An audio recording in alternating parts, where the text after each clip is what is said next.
ভাবে মানসিকভাবে আপনি অনেক অনেক বেশি প্রশান্তি ফিল করবেন।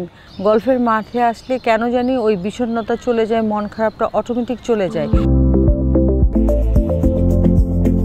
সবুজের মধ্যে থাকতে পারছেন, সবুজের মধ্যে থাকলে কিন্তু আমাদের চোখের জন্য খুব ভালো।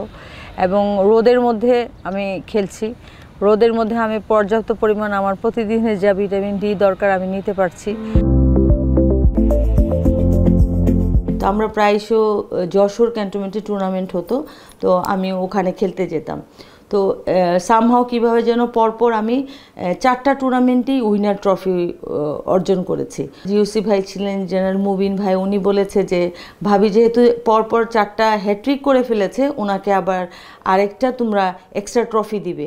তো ওই 4টার সাথে আমি আরও একটা ট্রফি উইন করেছি, এটা আমার একটা বেস্ট মেমোরি।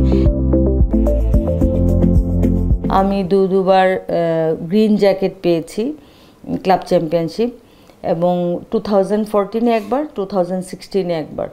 আমি 2টা হোল ইন ওয়ান করেছি। আসলে এটা মানে খুবই গর্বের বিষয়।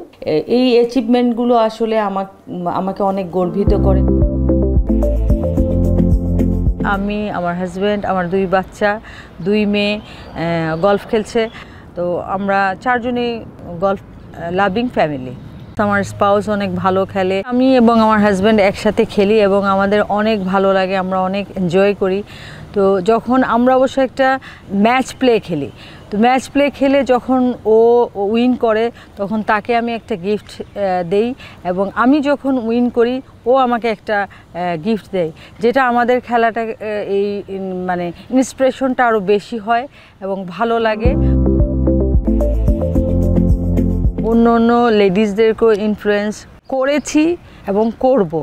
এ কারণে এটা আসলেই অনেক বেনিফিটেড একটা গেম।